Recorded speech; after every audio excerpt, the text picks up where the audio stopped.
Welcome to the 2022 Real Estate Investors Entrepreneurs Mindset Summit. Our guest today is Bruce Firestone. Now, Bruce is an entrepreneur, a real estate broker, developer and coach, urban guru, keynote speaker, Sense founder, awesome, novelist, blogger, peerless husband, dad. Yeah, you never guess who wrote that, Connie. Your daughter. No, I think I might have said that. I think so. So welcome, Bruce, and thank you so much for being here today. This is awesome. Great to be here. Thank you for inviting me. Oh, you're very welcome. Now we're talking about, success in coaching and mentoring, and I know you've done a lot of that. Yeah. And I'm wondering if you could talk a bit about that and maybe give us a couple of case studies of real estate success stories. Yeah, sure. I'd be happy to do that.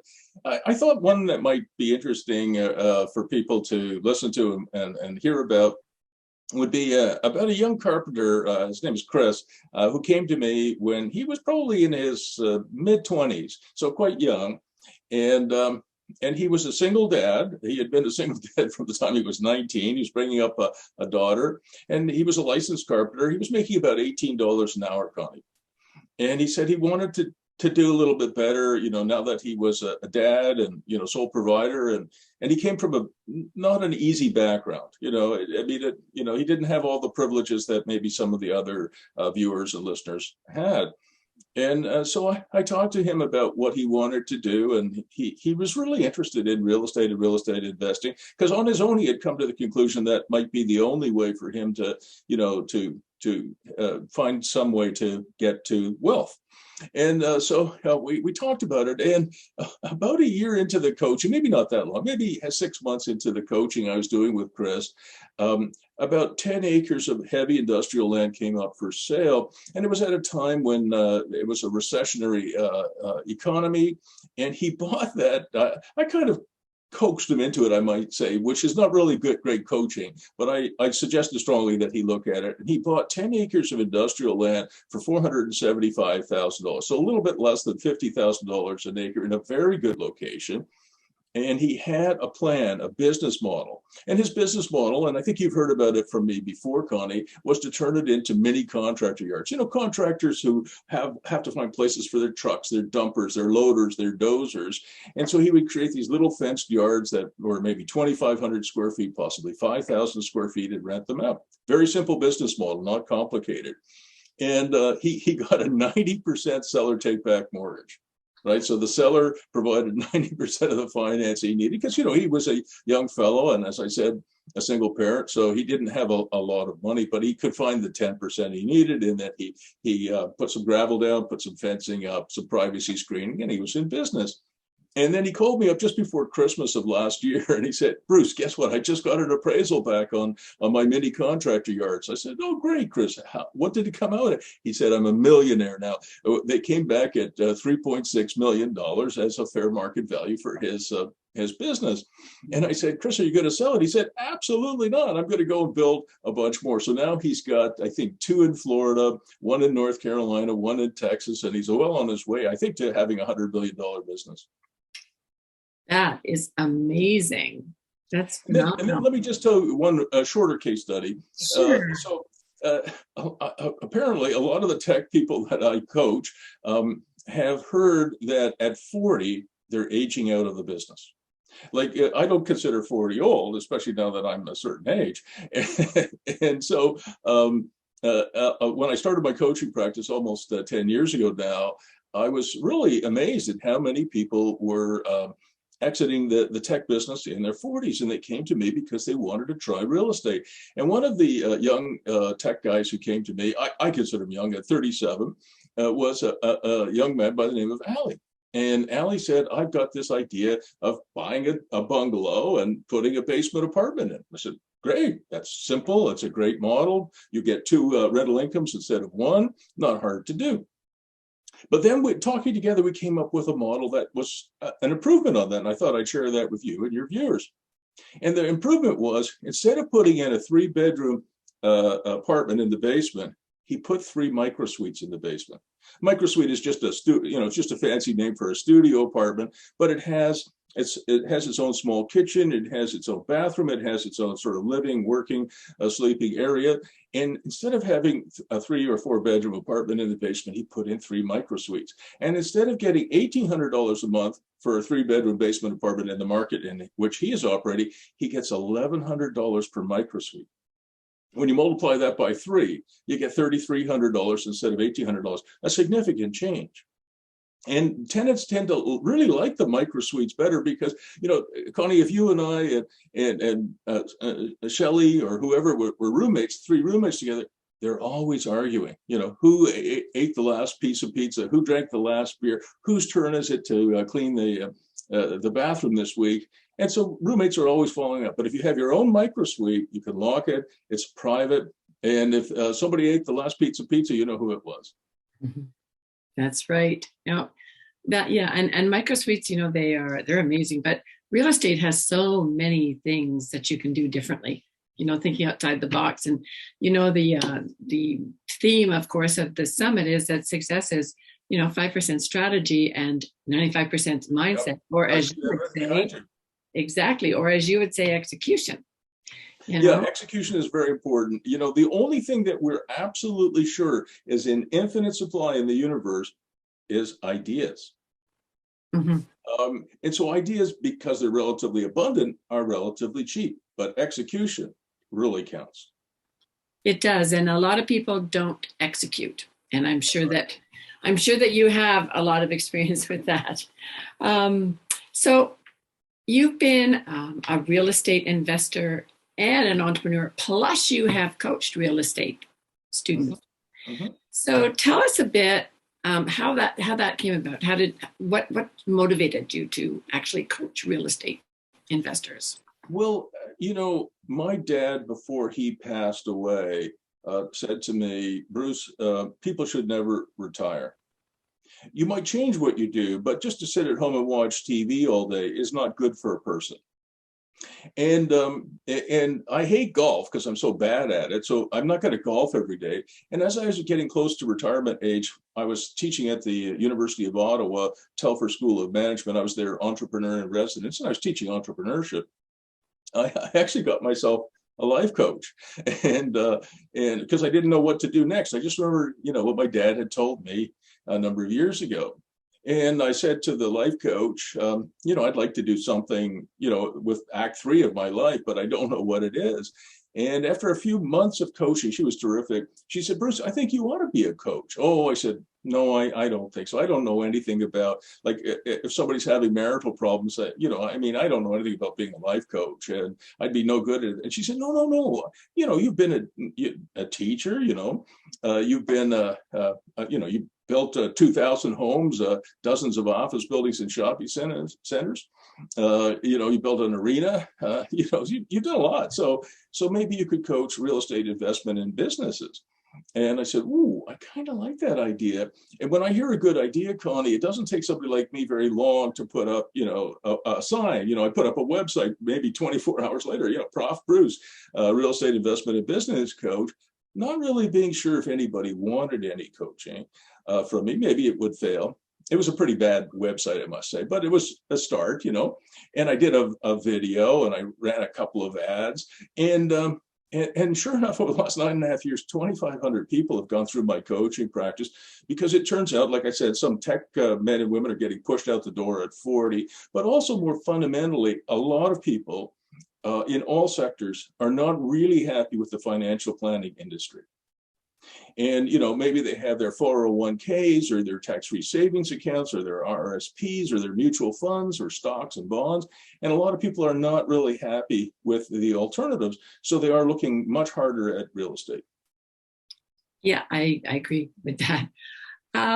So in terms of mindset and in terms of your experiences coaching them, what kind of problems do these student real estate investing students encounter, and how do they affect them? How do their problems affect them?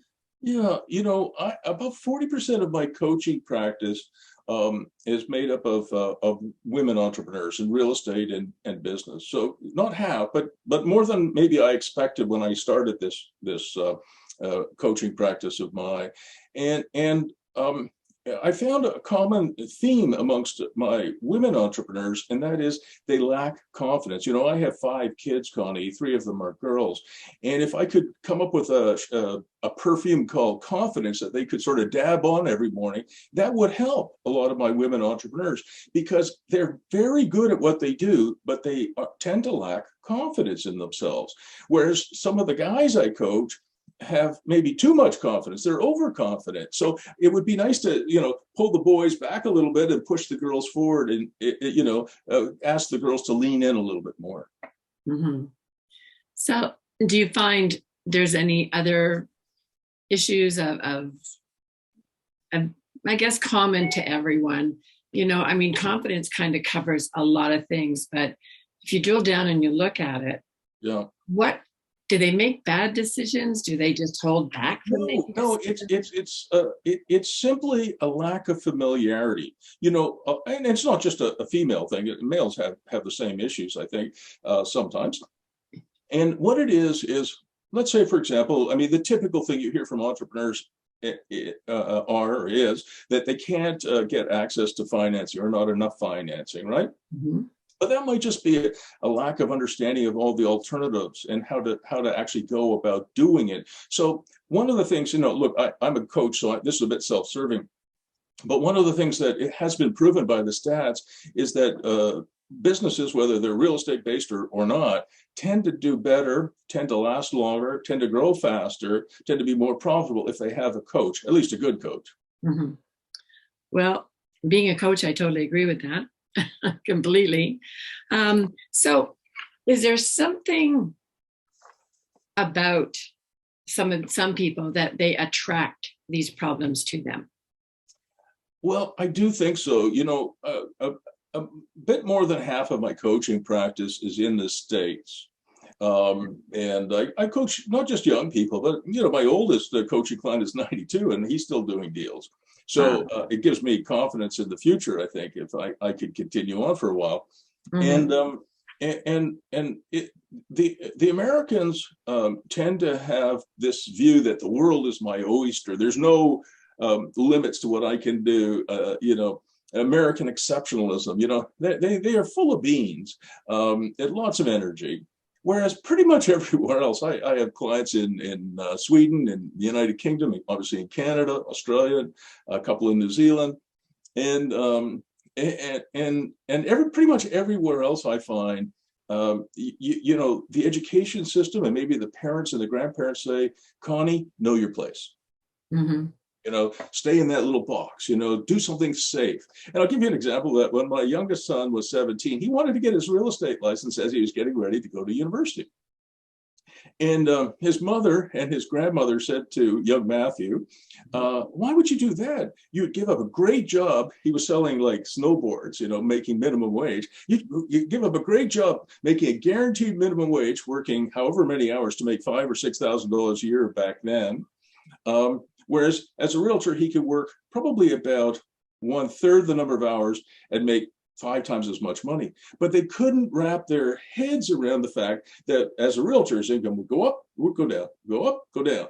And so in most parts of the world, outside of the States, you're told, know your place, stay with the sure thing. And they'd rather have a steady paycheck every 2 weeks that you have to work 3 or 4 times harder for, and earn 1/5 of the money than something that is more variable. I agree. There's only so much time you can trade for money, right? That's not a way to make get 6 or 7 figures in income. You can't do that. So it's hard to do that in a JOB. My students used to say a JOB stands for Journey of the Broke. Yeah, or just over broke. One of the two. Oh, I like that one. I haven't heard that one before. Yeah, there's some good ones out there about it, and it's, but still, there's people out there with the jobs, and that's okay. Yeah. But I think that our audience is probably looking for something in terms of an enterprise that they can get into and they can be successful at. Now, what would you recommend to entrepreneurs or entrepreneur wannabes who are looking at these these problems, getting past these problems of the confidence. And, they know it, they know the information, they know the strategy, but something keeps them from getting successful. How do you help them? So I think, I say it a little bit differently, Connie. I think that people are successful, or at least they're more likely to be successful if they're doing something where three things are all in alignment: their head, their heart, and their gut. It's like when you're, thinking about going out with a fella, and you say, my head says, he's got a good job. He's probably, a good bet that way.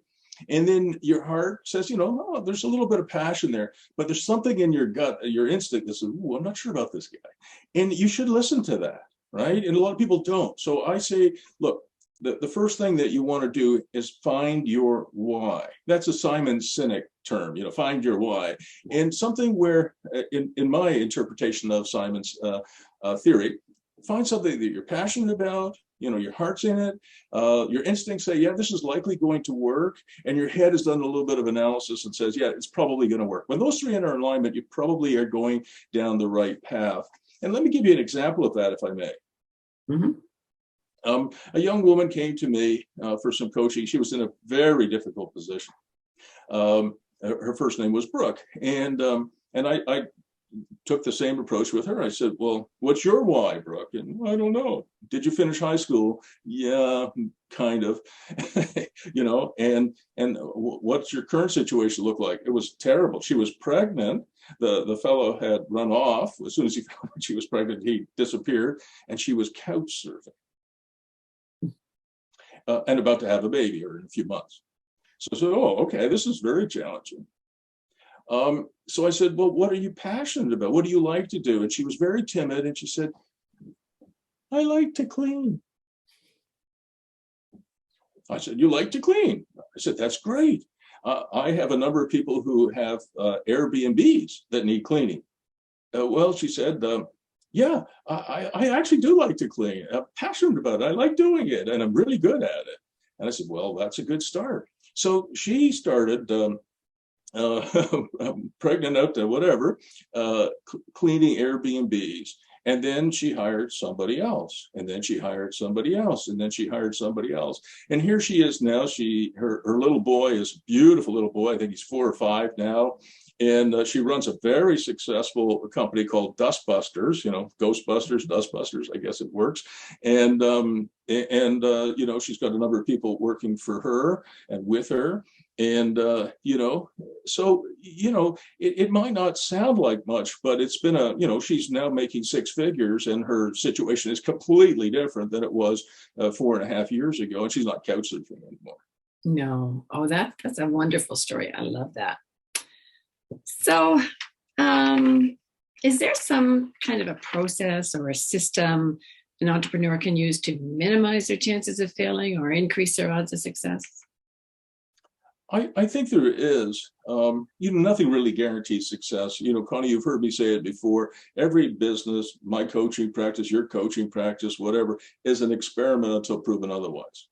I mean, it is. I mean, I wish I could tell people differently, but it's not. So there's no automatic, it's not like making sausages. You turn the handle and out comes the sausage.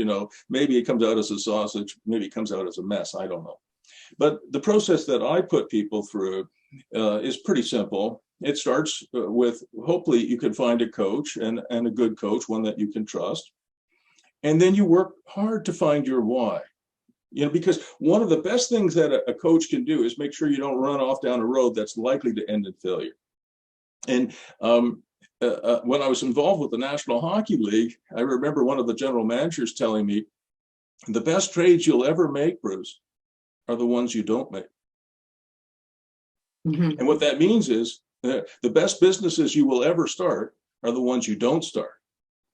And so if you have a coach that helps you find your why, and you have some skills that are applicable, you're passionate about, your heart's into it, your gut says this is likely to work, and the spreadsheet says, yeah, it looks like it'll work, that's a good start. So that would be first. And then the next thing I work on is a business model.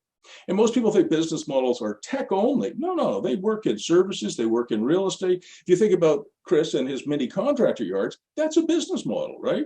Take a piece of industrial land, carve it up into small, basically parking lots, fenced in with privacy screening and lots of cameras on it and some power. You've got yourself a contractor yard, and you can repeat that, right? So a business model is really important because if it works, you can just repeat it, right? Then it is like making sausages.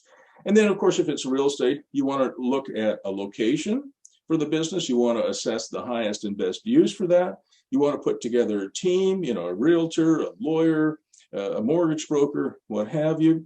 You want to learn something about financing. Maybe you're bringing in some investors. And then, I've been preaching this for almost a decade now. You want to do something on the animation side, which means finding new revenue streams. Because most people think that, for example, if you buy a townhouse, you rent it out and that's it. But an animation would be if you have a townhouse like one of my daughters does, and you put a basement apartment, that's an animation because you have two income streams instead of one. So animation is important. And then as we started off the top, you also have to know something about management, property management. Most people say, well, property management is the last thing I'll worry about. Not so. It is a key core competency. And leasing, for example, renting, most people think you just sign a lease for $1,000 and that's your lease, or $2,000 a month. There's a lot more to it than that. So I want people to become expert in that. And then if you have a coach, you want your coach to hold you accountable. I mean, he's not your boss or she's not your boss, but if you say you're going to do 5 things in the next month and you do one of them, well, that's not a good result. So you want to be held accountable. And then the other thing that I think goes into it is persistence and hard work. And, most people don't realize that hockey stick growth curve that you see in every spreadsheet, every business plan, where your revenues go up a little bit, it takes forever and forever. And then maybe it starts to increase a little bit and you still say, and then it does that, right? A lot of people quit before they get there, because this takes so long. If people knew how hard it was to start a business and how long it would take and how much it would cost, probably no one would ever start anything. We'd all be hiding under our blankets, and never showing our faces. So I do think persistence is a big part of success. I totally agree. And, it's the same with, the principles of the law of attraction. Yeah, absolutely. You don't know how long it's going to take, but you just keep doing it because you need to be doing it.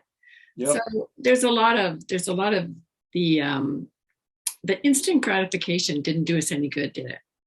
100%, and you remember Tim Ferriss's 4-hour work week? All my students back in the day were reading it, and I said, guys, gals, stop reading that thing. I don't know any entrepreneur who's successful that works 4 hours a week. I just don't know any. And I'm not saying it's impossible, but maybe if mom and dad or rich Uncle Buck left you $100 million, you can work 4 hours a week. But that's the lottery of, the DNA lottery. You can't plan that. No, you can't. You can't. Well, this is awesome. I really appreciate everything you've been saying. Now, do you have any other Professor Bruce advice for our audience today? Well, I think, I'll go back to my teaching days at the Telfer School of Management, and even before that, at the Israeli School of Architecture and Urbanism. And I used to say to my students that, in my opinion, the number one thing in life is trust. And of course, these are young people, they're 21, 22 years of age. So they're thinking, oh, no, it's love. And then, I might say, well, I don't agree with that. Even though I love my wife dearly after 38 years of marriage, I adore her, but I trust her. What is the value of a marriage, at least in my opinion, is to have one person in your life, Connie, that you can absolutely trust, never to stick a knife in your back. That's a fantastically valuable thing. And I'll ask some of my students, have you ever had the experience where your girlfriend or your boyfriend, your partner is running around behind your back with your best friend? What kind of a relationship was that like? And of course, by the time they're 21 or 22, many of them have had that experience and go, oh, that was terrible. I hated it. Yeah, exactly. So love is beautiful, but trust is the number one thing. And what I say to people is, do not have anyone in your life, whether it's a coach or a realtor or an attorney, whoever, a business partner. Don't have anybody in your life that you don't like and don't trust. And if you have people around you that you like and trust, that's a huge head start. That's really good words of wisdom. Thank you so much. And Bruce, thank you so much for being here today. I certainly have some takeaways, as always, every time we ever talk. And I'm sure our audience has them as well. So again, thank you for being here. Well, I really appreciate being on the show, and good luck with the summit. It's a wonderful thing you're doing, Connie. Thank you again. Thank you. Well, everyone, I hope you've enjoyed this interview with Bruce today. If you're enjoying these interviews, or perhaps you've missed some, you can still get the All Access Pass to have unlimited time to watch them at your leisure, and you can watch these interviews as often as you like. Just click on the speaker page at the button. It's right on the speakers page, and check out the bonuses that you get with it. So everyone, have a great day, and I will see you on the next interview.